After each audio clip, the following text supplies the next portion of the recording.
What the fuck is up, Kyle? How you been? How you doing? I hope you're well. Hey, so I had recently heard that Beasts of Bermuda had released a new dinosaur called the Coalition Cornucopia. Hold on, how do you say it? Coahuilaceratops. Coahuilaceratops. Right, so the Koa was released to Beasts of Bermuda a few days ago, and I spent some time playing the game and just testing out the dinosaur scene, the new update, content creation. And I figured I would just make a video out of it, share some of my thoughts, let you guys know how I feel about the new update, and show you some gameplay as well with the brand new dinosaur, Capricorn. Before we go any further, I just want to say, why is this dinosaur so damn adorable? Who said this was okay? This round little ball of stabbing death just looks so cute with its little tail, the way it wiggles its butt as it moves. Oh, and just wait till I show you the calls too. We haven't even gotten there yet, but I'm getting ahead of myself. The Koa is adorable. You can't tell me it's not adorable. I'm a big fan of the design, the feel of the Koa so far from what I've played. I noticed that when you run, the Koa has almost like a lean in the direction that you're moving, which I thought was pretty cool. It makes the Koa feel like it has weight, which is appropriate because this dinosaur is chunky. Especially when you overeat and you become fat. Oh my god, it looks so thick. And as the saying goes, with great thickness comes the loudest stomps you've ever heard in your life. Jesus. But aside from the thunderous footsteps, it also makes a bunch of other noises. My favorite being the 2 call, which is made even better by the animation that comes with it. See the little animation right here? Look at him. Oh, adorable.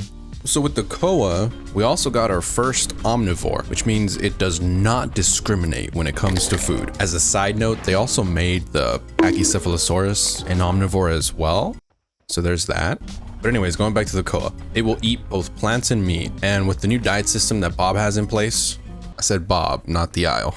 You have to make sure that you eat a somewhat balanced diet to avoid getting debuffs. From what I found, having a high quality diet doesn't do a whole lot besides helping your eggs cook faster and making you not as slow when you carry stuff. All in all, I didn't really notice a huge impact or a need for the diet system. I basically just ate food when I was hungry like normal, and I tried to keep the bar in the happy spot. Whatever I needed more of, I just ate while trying to make sure that I didn't overfeed. I'd imagine for new players, it can be a bit more to take in, but the system to me seemed pretty basic, with little to no impact on the actual gameplay. And maybe that's the point. But regardless, I had no issues maintaining a superb diet. And most of the time I forgot it was a thing. So yeah, I guess there's that. The next part I want to talk about is the actual Koa gameplay, specifically with how the dinosaur interacts with other dinosaurs in combat. The Koa is slow, but it hits hard and applies bleed, kind of like the Acrocanthosaurus bites. It has a horny headbutt where it swings its head and it stabs you, and a stomp that does a little knockback, which means you can punt other dinosaurs off of cliffs, just like good old Pachycephalosaurus unofficials too. Ha ha ha. This makes a Koa versus Koa fight look like one of those sumo suit fights you see in shows where everyone's just bouncing off each other.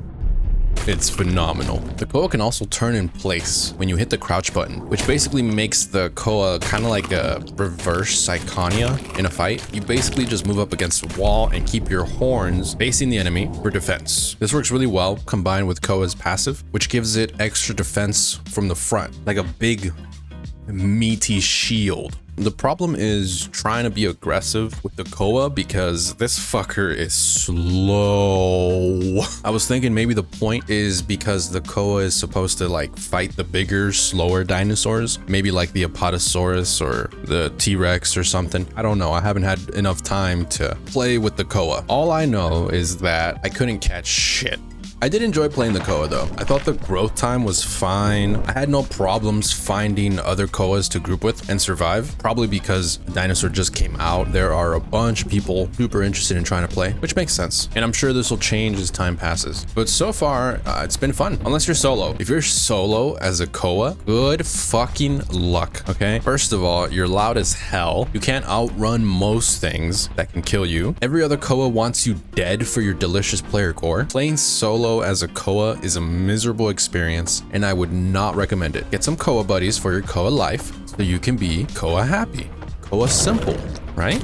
If you are going to play solo, I suggest Aqua Affinity, the power of prayer, and maybe some points in a sneaking too. That might help. But personally, the whole time I was playing, I had a great time. I hung around with some lovely strangers that I met in the game through the group finder. We talked about Koa life. We shared some funny moments together, like this one here, where we saw these two other Koas like chilling in a tree, and the bigger one of the group wanted to knock it down just because he thought it would be funny.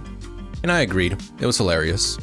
Now, all that good being said, I was somewhat disappointed with the overall patch, and I'll tell you why in a bit. But first, let's talk about reincarnation, which is another mechanic that was added with the Koa patch. Reincarnation is a tool that lets you self-breed or reincarnate any of your dinosaurs once they're above a certain size, which right now I think is 0.8. The new reborn dino will start off as a juvenile, I think like 0.4, somewhere around there, and has a chance of inheriting your old dinosaur's traits. I know it sounds a little confusing, but let me give you an example. Let's say you made a speed Koa, like I did. You put all your points in a speed for the most part, and maybe a little bit in combat. And then let's say, hypothetically, you were ran down and murdered in the desert by a pack of acros, like I was. You can then choose to reincarnate your dinosaur, and you'll start off somewhere randomly on the map as a new juvie dinosaur. And as you grow up, you now have a chance, depending on how strong your reincarnated dinosaur was, you'll get some of the traits. So for this example, the reincarnated Koa would also have speed inherits because the previous Koa was speed. It's like making a baby without the need for someone else. So like you're cloning, but you're not, because it's not the same. It's your, what do they call that? Asexual reproduction? That's the thing, right? I'm not gonna look this up. I'm getting way off topic. How did I even get here? Back to reincarnation. This system seems really strong right now. Once you hit a decent adult size, anywhere from like 1.0 to like 1.2, by just surviving and playing the game like you normally would, and then you decide to reincarnate that dinosaur will come out way stronger than your old dinosaur. Especially if you have a spawn dinosaur, the reincarnated dinosaur will be so much better. Seeing how strong this system is right now, I wouldn't be surprised if they nerfed it soon, considering it basically makes breeding almost pointless. There are still benefits to breeding versus reincarnating, but with this system and how strong it is right now, it almost feels like you don't even need the other player because you get so many traits. It's like, why bother getting two players with GP both at a certain size to cook an egg, lay it, jump into it, hatch it, and then grow all the way? Why do that when you can just get to like 1.2, 1.1-ish, and then reincarnate and your dinosaur comes out just as good, if not better? Now, I will say I do like the system because it gives the game more purpose. I just don't know maybe if it needs tuning or not. I just feel like it's a little strong right now. But again, maybe that's the whole point. Maybe it's supposed to be a strong way to make your own dinosaur. With this, maybe it could give a way for solo players to compete against those other giant, powerful dinosaurs on the server. You know, the ones that gatekeep other dinosaurs. I will literally try to control the population so that their bloodline remains pure and superior. You know the ones, you know the ones. Okay, you've played this game long enough, you know exactly who I'm talking about. Which is actually a good way to segue into my final point about why I was somewhat disappointed with the patch. The reincarnation is pretty cool. It gives the players more tools to save their work, their time and effort put into this game. Like before this patch, trying to get, you know, your super dinosaur with fucking 50+ brawler that could kill anything by just clicking on it once was really difficult, to say the least. And I would say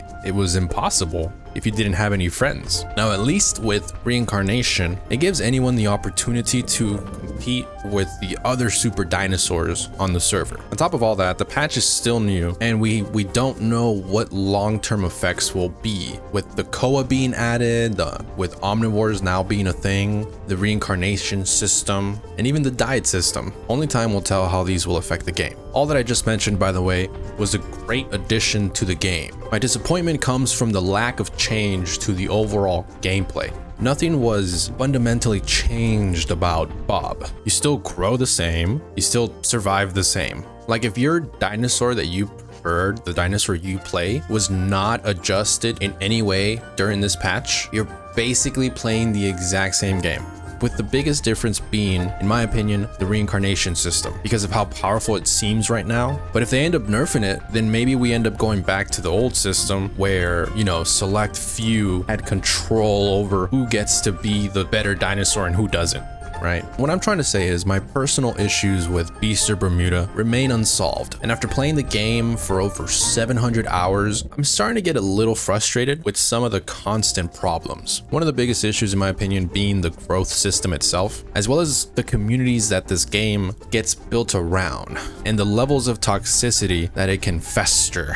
That's all. That's a whole different video for a whole different time. At the end of the day, I did enjoy my time playing with Koa. I had fun stomping around with my horny tower shield face. And as I've said before, I like the direction the game is going. I have my own personal issues, but that's what they are. They're my own personal issues. I also didn't really talk about all the minor details that were added or changed in Bob. So if you're interested, I suggest looking at the patch notes and reading over those, because this is not that kind of video where I go into detail about every single little change that happened in the patches. So I can read everything out loud and then you can forget all the information the moment you leave the video.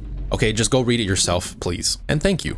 And that's all I got. Those were my thoughts and opinions / first impressions with the new update in Beasts of Bermuda. I hope you guys enjoyed this video. Let me know if there's anything else you guys want me to talk about. I've been enjoying these talking style videos more and more, so I think I'm gonna keep doing them. And with all that being said, if you made it this far and you're still here, hey, look, thank you from the bottom of my heart. And hit the like button. What, you thought I wasn't gonna ask? You know the deal. You know why you came here. Smash like. I guess this is the part where the music starts to build up and the beat drops and I just shut the fuck